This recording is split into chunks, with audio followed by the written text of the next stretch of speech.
Buenos días a todos. Bueno, como ya os comenté, vamos a empezar hoy las clases de repaso, por lo tanto este vídeo es para aquellos que tenéis el módulo de recursos humanos en dirección de servicios de restauración pendiente. Hoy, como ya os comenté, en cada vídeo os voy a hacer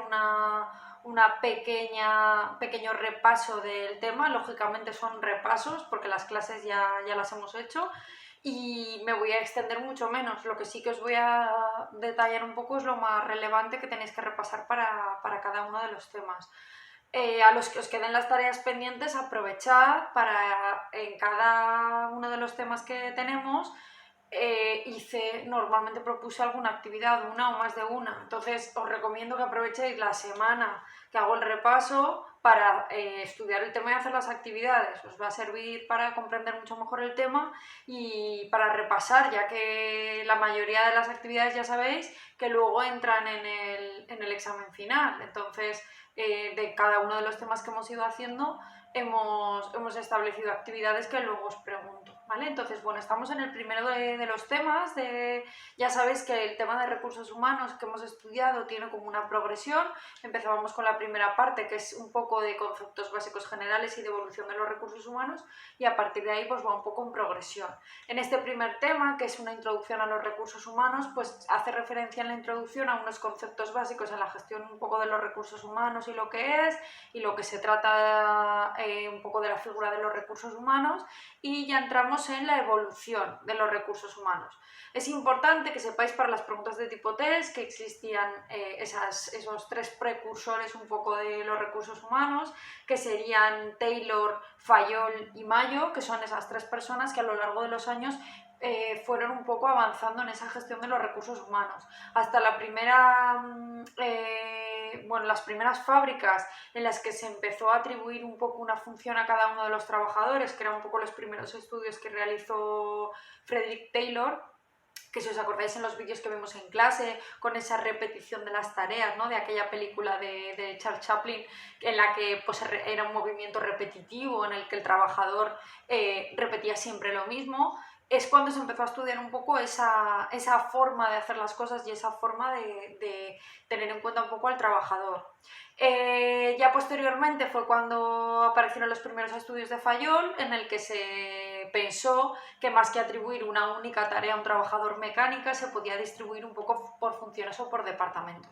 Pero a lo largo del tiempo se empezaron a dar cuenta de que esa situación lo único que hacía era favorecer un poco la desmotivación de los trabajadores, que se daban cuenta que sin tiempos de descanso, sin vacaciones no eran productivos, y empezó a darse cuenta de que no solamente era el trabajo en sí mismo y la repetición de las tareas, sino que a los puestos de trabajo había que darles una perspectiva más emocional, ¿no? Que no solamente eran máquinas las que se encargaban de realizar determinadas cosas, sino que eran personas, ¿no? Entonces, los trabajadores, pues bueno, tienen ese deseo de formar parte del grupo, tienen ese deseo de descanso, una serie de necesidades humanas que a lo largo del tiempo pues se ha ido comprobando que para que un trabajador sea productivo pues necesita estar descansado, estar motivado y una serie de cosas que son las que empezó a incorporar Mayo, ¿vale? Entonces a partir de ahí es un poco los precursores de esa gestión de los recursos humanos y a partir de ahí se han empezado a sentar las bases que vamos a ir viendo a continuación. Lo primero, en cuanto a la gestión de los recursos humanos, pues bueno, aquí tenéis también un pequeño párrafo en el que explica un poco que la gestión fundamental de los recursos humanos viene encaminada a mejorar la calidad de los trabajadores, la calidad laboral que repercute directa e indirectamente en su puesto de trabajo. Cuando hablamos de directamente, pues podría ser que el tema de la prevención de riesgos de trabajo, pues que yo que sé, que en su puesto de trabajo se cumplan las medidas de normativa de higiene, etcétera, pero otros factores indirectos pues puede ser que se sientan motivados, que se sientan realizados, que se sientan que forman parte del grupo, ¿no? Entonces eso sería un poco esa implicación en la gestión. En cuanto al propósito de la gestión de recursos humanos, Esto es una posible pregunta de tipo test. ¿Cuál de los siguientes no es un propósito de la gestión de los recursos humanos? ¿O cuál de los siguientes es un propósito de la gestión de recursos humanos? Hay que sabérselo, ¿vale? Liderazgo, flexibilidad, comunicación, motivación, retroalimentación y formación continua de equipo.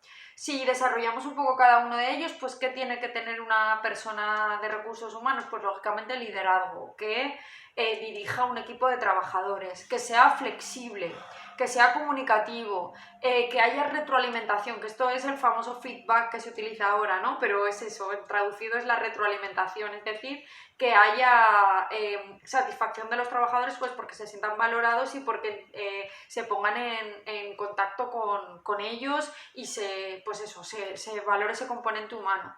Y la formación, que eso lo iremos viendo, ya lo hemos ido viendo, vamos, pero lo estamos repasando a lo largo del tiempo, que al final la importancia que tiene la formación, el crear una cultura corporativa y el formar a los trabajadores dentro de un mismo equipo. A continuación, más cosas a tener en cuenta en este repaso. Competencias y características de los recursos humanos. Los tipos de competencias. Ya sabemos que hay una serie de competencias en la gestión de estos recursos humanos y las competencias pueden ser de distintas maneras. Pueden ser en materia de selección, de rendimiento, de satisfacción, de integración o de liderazgo. También puede ser que os ponga un ejemplo de cuál de las siguientes sería una competencia en materia de selección, o en materia de rendimiento, o en materia de liderazgo. Hay que tener claro que es cada uno de estos aspectos, ¿no? Si yo hablo de selección, pues lógicamente se trata de encontrar el candidato idóneo para un puesto de trabajo. Si yo hablo de rendimiento, es favorecer que los trabajadores den el máximo posible de su capacidad. Si hablo de satisfacción, pues lógicamente es que los trabajadores estén contentos y motivados en el entorno laboral, ¿no? Pues sería un poco saber diferenciar cada una de ellas y que si yo os pongo una, pues que sepáis identificarla. Esto no es tanto aprendérselo de memoria, sino entender lo que es cada una de las cosas, ¿no? Que si lo leéis un poquito veréis. Y la pregunta de tipo test irá por ahí. ¿Cuál de las siguientes competencias cuál de las siguientes es una competencia en materia de selección o en materia de rendimiento o lo que sea, ¿vale? En principio os digo, estoy hablando siempre para el examen de tipo test. En el supuesto hipotético de que el examen no pueda realizarse de manera presencial, que lo tengamos que hacer vía online, os daré las pautas concretas para la elaboración de este examen porque quizá lo tengamos que hacer o bien tipo oral o haceros algunos supuestos prácticos que os dé un tiempo para que los desarrolléis y me base un poco más en eso, más que en la parte teórica de tipo test, porque el tipo test os haré un test, pero os lo haré a través de un formulario de Google Drive y será muy sencillo de realizar con los apuntes al lado, ¿no? Pero me centraré más en la parte más práctica y os haré por realizar supuestos prácticos, que eso sí que habrá que saber hacerlos, ¿vale? Entonces, por eso os digo que no solamente es el test, sino que trabajéis también esa parte más práctica, que irán un poco por ahí los tiros. Ya un poco la última parte del tema, los aspectos a tener en cuenta en la gestión de los recursos humanos. ¿Cuáles son esos aspectos a tener en cuenta? Pues son 4, las situaciones sociales, el progreso tecnológico, el contexto empresarial y las situaciones personales. Cuando hablamos de situaciones sociales es en qué situación está en este momento, pues eso, el mundo, por decir así, ¿no? Este contexto dinámico en el que, pues cómo está la situación, pues por ejemplo en la actualidad, cómo están las empresas de hostelería, pues actualmente por el contexto cerradas por esta situación social del coronavirus, luego a ver a cuándo se vuelve otra vez a la actividad, cuándo se vuelve a poder trabajar de una forma convencional y normal, siempre habrá que mantener unas medidas de higiene que habrá que controlar en el momento que abran estas empresas, pues todo eso son aspectos de situaciones sociales que se refieren un poco a ese entorno, ¿no? En constante evolución. Otro aspecto de las situaciones sociales, pues el tipo de personas, de clientela, los cambios sociodemográficos no tienen nada que ver ahora mismo los restaurantes como se entienden a como se entendían hace 50 o 60 años. En un restaurante pues ahora las clientes tienen otras motivaciones, otras necesidades, otros gustos, otros apetecimientos, ¿no? Anteriormente pues no, hace unos años no se valoraba tanto según qué cosas. Y otros aspectos sociales, pues por ejemplo, es el tema político y legal, ¿no? En cuanto a los recursos humanos, pues lógicamente los contratos de trabajo o la política laboral, todo eso es lógicamente dentro del sector social. Si no hay una política laboral para realizar contrataciones, pues un poco complicado poder realizar esa gestión de los recursos humanos. Otro aspecto a tener en cuenta, el progreso tecnológico, lógicamente, y más ahora en estos tiempos, ¿no? Imaginaros un periodo de confinamiento como el que estamos viviendo sin equipos informáticos, ¿no? Y sin poder tener Netflix y sin poder tener internet y sin poder tener estos medios, ¿no? Pues todo eso, lógicamente, va evolucionando en la sociedad y va acercando y un poco mejorando o adaptando el estilo de vida que es el que estamos llevando nosotros ahora, ¿no? Todo lo que es el tema del progreso tecnológico.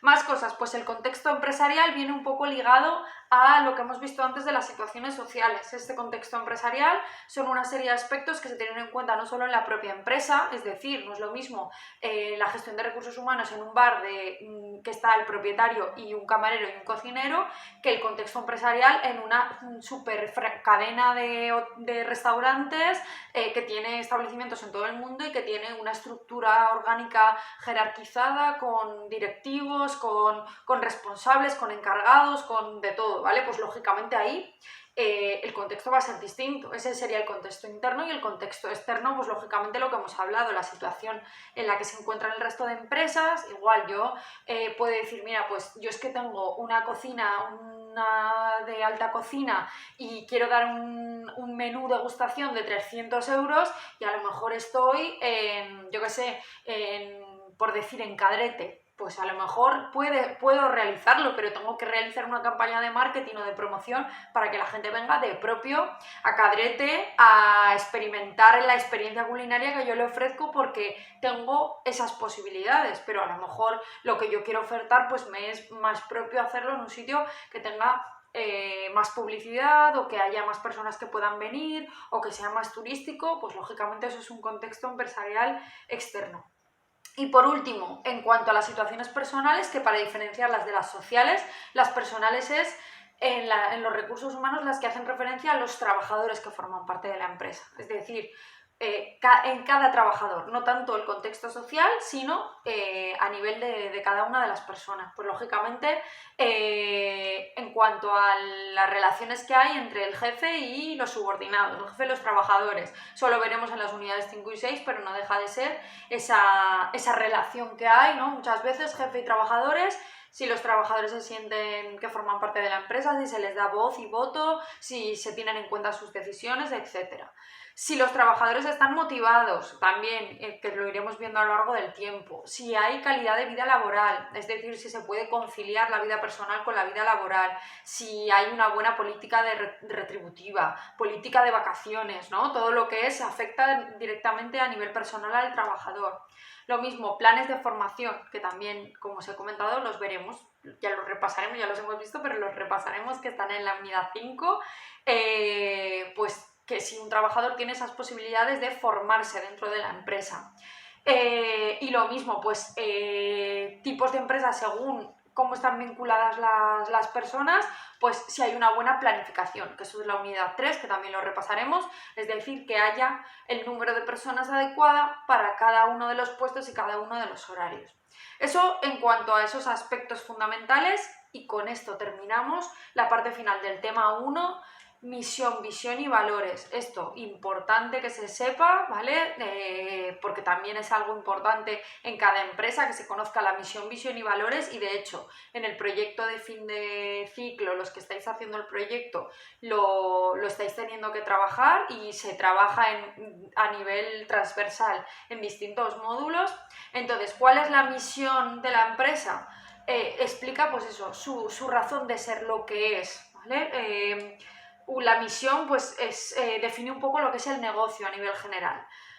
Digamos, es el ahora, ¿no? Cuando hablamos de la visión es lo que queremos conseguir a futuro, ¿no?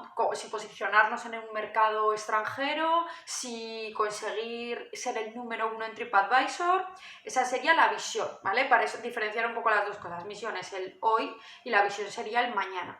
Y por último, los valores de la empresa. Los valores de la empresa son aquellos que forman la personalidad de la empresa. Es decir, si es una empresa que cuida a los trabajadores, por ejemplo, ¿no? Que tiene una buena política retributiva, o es una empresa que se preocupa por el medio ambiente o las personas mayores, o si es una empresa que contrata, pues, por ejemplo, a colectivos en riesgo de exclusión social, o ¿no? que tiene una responsabilidad social corporativa, pues, bueno, que contrata a determinadas personas con problemas, o que está concienciada con cosas a futuro, en fin, eso sería un poco cuando hablamos de esos valores, ¿no? Hay empresas, pues, que el tema de los valores los escriben pero los tienen un poco cojos, entonces eso es algo que tenemos que tener en cuenta a la hora de diferenciar esos tres pilares y saber que es una de las posibles preguntas que pueda haber, ¿no? Que